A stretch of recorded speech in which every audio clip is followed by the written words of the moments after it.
Hi, my name is Roxann Patrick. I'm the AVID Elective teacher at South Belton Middle School. Welcome to our virtual open house. I'd like to start by introducing you to AVID's mission statement. The mission of the AVID program is to close the achievement gap by preparing all students for college readiness and success in a global society. And that focus on closing the achievement gap is important so that we see that students can achieve in those rigorous classes when they're given support through the AVID elective class, which I'll tell you more about. So what is the AVID elective class? In AVID, students learn organizational skills, reading skills, writing skills, inquiry skills, and collaboration skills that will help them to be successful in not only those advanced classes that they're taking now, but also the rigorous classes that they'll take in high school. Ideally, students will be ready for college or their career when they graduate high school. And in AVID, we want to make sure that our students that graduate high school are indeed ready for both of those things, whichever they should choose. In order to develop those college ready or career ready students in the AVID elective, we develop readers and writers. So our AVID curriculum will focus heavily on reading activities, critical reading strategies, such as marking the text to make sure that students understand what they're reading at a deep level. We also develop writers through writing to learn activities such as quick writes, trying to build their writing fluency so that they're able to take notes effectively and communicate effectively. We're developing content knowledge, so all of our activities are focused on those kinds of activities and strategies and knowledge that they will see in their core classes. Students in the AVID elective class also practice strategies that assist them with public speaking, critical thinking skills. They're focusing mostly on those habits that they will need to be successful in all of their rigorous classes. So maybe it's not keeping a binder to stay organized, but perhaps they're organizing their things on Google Drive. So we'll focus on those sort of strategies that they'll need to be successful. Get through these bullets. I didn't realize it would have a noise with it. So in the AVID elective class, as I've mentioned, we focus on organizational strategies. And we used to have big binders for all students in AVID, but now many teachers are using composition notebooks to help students organize their notes in class. So to help facilitate that in the AVID elective class, we will have those students take those composition books from their core classes, like their ELA class or their social studies class, and they will add notes to those and kind of layer on as they move through the process of focused note taking. So maybe they take their notebook home and then they might go through and highlight important information and we'll practice multiple strategies for that sort of focused note taking and studying. We'll also focus on those things that will help the students most in their classes. So our tutors that come twice a week will be helping the students to build skills such as presentation skills when they get up and present their essential question, and just really focusing in on making sure that students are held accountable for the vocabulary that they're learning in their core classes, and working through that entire inquiry process to make sure that before they have to go to their teacher for assistance, they really have done all the legwork to make sure that they know what they are talking about when they walk into their classes. Here's a typical week in our AVID elective class. On Mondays and on Wednesdays, students will have AVID tutorials, in class tutorials with college tutors.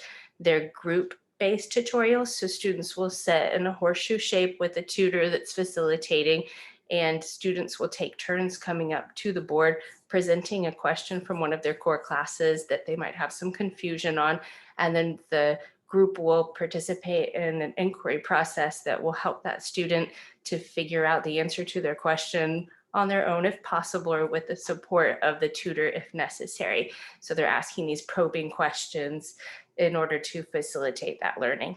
On Tuesdays and Thursdays, we'll focus on the AVID curriculum. The AVID curriculum is designed, as I mentioned, to focus on those reading and writing strategies, organization strategies, and really to build those skills and support students in what they'll need in their core classes. Fridays are typically our family Fridays, so we'll focus on some some details that might need to be done, like organization checks or grade checks. But ideally, Fridays are supposed to be a time for students to bond with one another. So we'll do team building activities, motivational activities. If we can have guest speakers come in, either in person or virtually, it would ideally be done on a Friday. And in a perfect world, our field trips to visit colleges and universities would also be done on Fridays.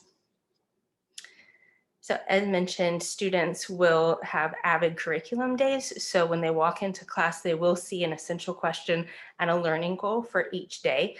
This will help them to stay focused on what the goal is for their learning.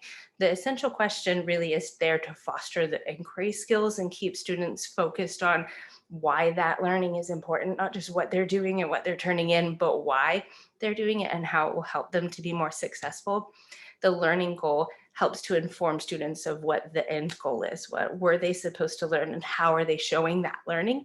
And it helps them to keep on track and make sure that they're focused on the learning the entire time. At the end of the day, we can come back to that learning goal and assess whether or not they've met the standard. On our AVID curriculum days, we'll focus on an acronym in AVID we call WICR: writing, inquiry, collaboration, organization, and reading. So our activities will have layers of all of those different strategies that students are practicing. Here you can see that students recently took notes. Well, they first learned about taking notes. They practiced taking notes on a game called Spoons, a card game.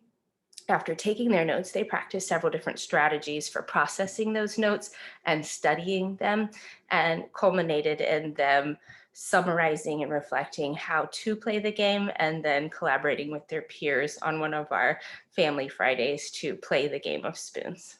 So we'll have activities like that that really try to layer in all kinds of reading and collaboration, organization, writing activities so that students are practicing their skills in the best ways possible and hopefully fun ways. On Mondays and Wednesdays, as mentioned, the college tutors will be coming in. These college tutors are local students. Here you can see one of our college tutors that's been with us for a couple of years, Betsy, and she's sharing with the students her binder and how she organizes her notes as they were about to learn about focused note taking. So our tutors will facilitate tutorials, but at the same time, they will also be talking about the importance of note taking, staying organized, strategies for meeting your goals. Sometimes tutors might even sit with students individually and conference about their organization or goals that they've set, or taking a look at their notes to see how well they've been processing them or studying them, and to make sure that the students are successful overall. Ideally, we have a 7-to-1 ratio, so 7 students per 1 college tutor, and we're in the process now of hiring tutors. So Betsy will be working with all of our classes, and we'll have some additional tutors that are coming in throughout the year.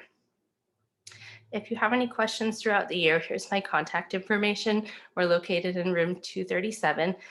Email address, Roxann, Roxann, there's no E, .Patrick, Patrick, @bisd.net. And I have a Google Voice number as well. So if texting is easier for you, you can text me and I can get back to you.